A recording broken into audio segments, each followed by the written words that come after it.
session 7, when your birth journey doesn't go quite to plan and you need a helping hand. So far we've looked at vaginal births. We've looked at that natural process of labour, from going through that bit where the body's preparing to go into labour, going into the active part of labour, right the way through to having your baby in your arms. And for most people, that's the birth journey you'll experience. But so for about 75% of people, around 75% of people, they'll push the babies out vaginally. So that means around 25% of people will have a caesarean section. This doesn't mean that 25% of people will labour and have a caesarean section in labour. No, at least half of those that have a caesarean section, it will be a planned one or one that isn't during labour. So that means then that 75% of people approximately will push the babies out vaginally, but within that 75%, there is a small percentage of those girls that will need a helping hand from the doctors with what we call Ventouse birth, a Ventouse delivery, or a Forceps delivery. So it's with that I want to start. I want to look at the Ventouse, the Forceps and the caesarean section. So let's start off with the Ventouse. So with the Ventouse, you would be in the second stage of labour, so you would be in the pushing stage of labour, and the baby was probably almost there, you're almost ready to birth. It could be because you're really tired, or perhaps the baby's showing signs that he's tired, you're so nearly there, so the doctors can come and give you a little tiny helping hand at the 11th hour there. So if you've been plodding around, if you've been in all sorts of positions and what have you, for this this birth to take place, you need to get back up onto the bed for this, and you would need to have your legs on supports. The doctor will examine you and see exactly where the position of the baby's head is. So remember, we already mentioned in an earlier video that your baby's head is like a road map to us, so we know the position that the baby's head is in. So what the doctor is going to do is the doctor will be putting this Ventouse. So this is a not particularly a model that we use now, but it's a just as a demonstrator, it's really handy to show you this one. So we're going to put this he's going to slide this Ventouse cap on top of the baby's head, causes a bit of suction, and then as you push, he pulls. A couple of pushes, a couple of pulls, and the baby's head will be born. As the baby's head is born, the cap is removed, and then you can do the rest of the job. The baby can be born directly up onto your tummy, as if you've done every last bit of it, right up here, cuddling up to your baby. Lovely. So that's the Ventouse. So it's the easiest one. It's just a tiny little bit of helping hand when it's just needed just at that last minute there. Now, if that's not possible, so still in the second stage of labour, the neck of the womb still has to have that slip back over the baby's head, but perhaps the baby's head isn't in such a good position, perhaps it's not quite so low down in the birth canal. What they can use is what's called forceps. So forceps are not these days what you see in the museums, great big long metal pole things. They are very lightweight. They are very, very small, lightweight metal, almost a little bit like salad servers. So they're very lightweight, and again they're going to slide in. So exactly the same. The baby has to be, you have to be on the bed, your legs in that sort of supported position so the doctor can get to you. And this time they're called blades, but as I say, they're really like little salad servers, have to link either side around your baby's head. So in the absence of being in a position that I can show you something real, I'm really sorry, I don't know if this helps or not. I'm going to show it to you with a couple of spoons.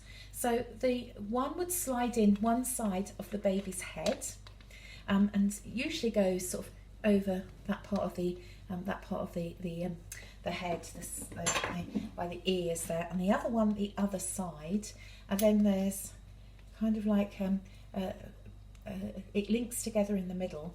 So that means then as you push, he pulls. A couple of pushes, a couple of pulls, and the baby's head will be born. They're then removed and the baby can be born up onto your tummy, just as if, again, as if you've done the whole thing yourself.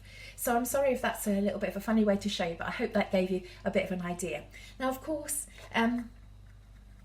the ventouse is quite small and it just slides in on top of the baby's head. Sometimes if they have a ventouse, then they do have like a little bruise on the top of the head there where it's been, but they don't seem to mind at all.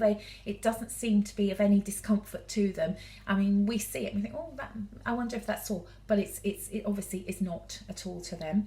And also and if it is, then obviously they can have baby paracetamol if that was the case. So if we were in any doubt if it was uncomfortable for them, then obviously we're going to speak to the paediatricians. But for the forceps,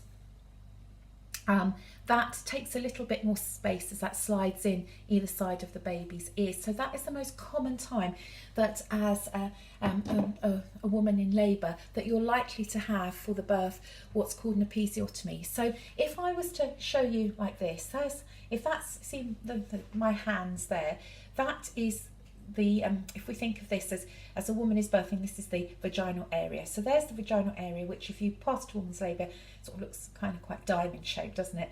And then you've got this bridge of skin here, and then you've got your bottom or your anus there. When people tear, the most common place they tear is on that bridge of skin between the vaginal area and your bottom, and it's called the perineum. When we do forceps or ventouse, then when we do forceps, not ventouse, when we do forceps, because it takes a slightly bit more space, the doctors are very likely to numb that area, of course, numb that area for you first, and then do what's called an episiotomy. So that's a cut to that vaginal area there, just to open the space a little bit more. It does go through the skin and the muscle, but that area is numbed first, so you won't feel it. And then after the baby is born, just like if you needed stitches after you'd had a vaginal birth, you get gas and air while we put the local anaesthetic in, you get the local anaesthetic, and then that stitching is done straight away. Any stitches that you have done there are completely dissolvable. No one is going to come and try and take them out again in days to come. That's not standard practice. The stitches that we use are completely dissolvable. The most important thing that you can do is to keep that area as clean as possible. So by that I mean if you have got stitches, a really good thing to do is when you go to the toilet is maybe have a little like a little Avion bottle with some, put some warm water in it as you go to the toilet, and tip it over yourself as you go to the toilet, because that will, if you haven't got stitches, and you might have what's called like grazes. Grazes are almost like little paper cuts that you couldn't put a stitch to, but as you wee initially after you've had your baby, sometimes as that goes past, that could sting a little bit, or if you have got stitches, tipping this water over will of course just not only give that area a little bit of a wash, but also it'll mean as the wee comes past, it doesn't sting at all as it goes past. So the other thing that's important, we always say this is important, but it's so much more important right now, we're really focused on washing our hands, is always, if you have got stitches, is to wash your hands before and after you go to the toilet, especially if you've got any stitches or any grazes down there. So to keep that area as clean as you possibly can. And I wouldn't use, if you've got stitches, I wouldn't be using towels and things to dry yourself with afterwards. I'd be using like kitchen roll or something like that, so that you can just throw it away, to make that as that area as clean as you possibly can, if you've got stitches and that all grazes that you're caring for afterwards. Okay, so that's the forceps, that's the ventouse.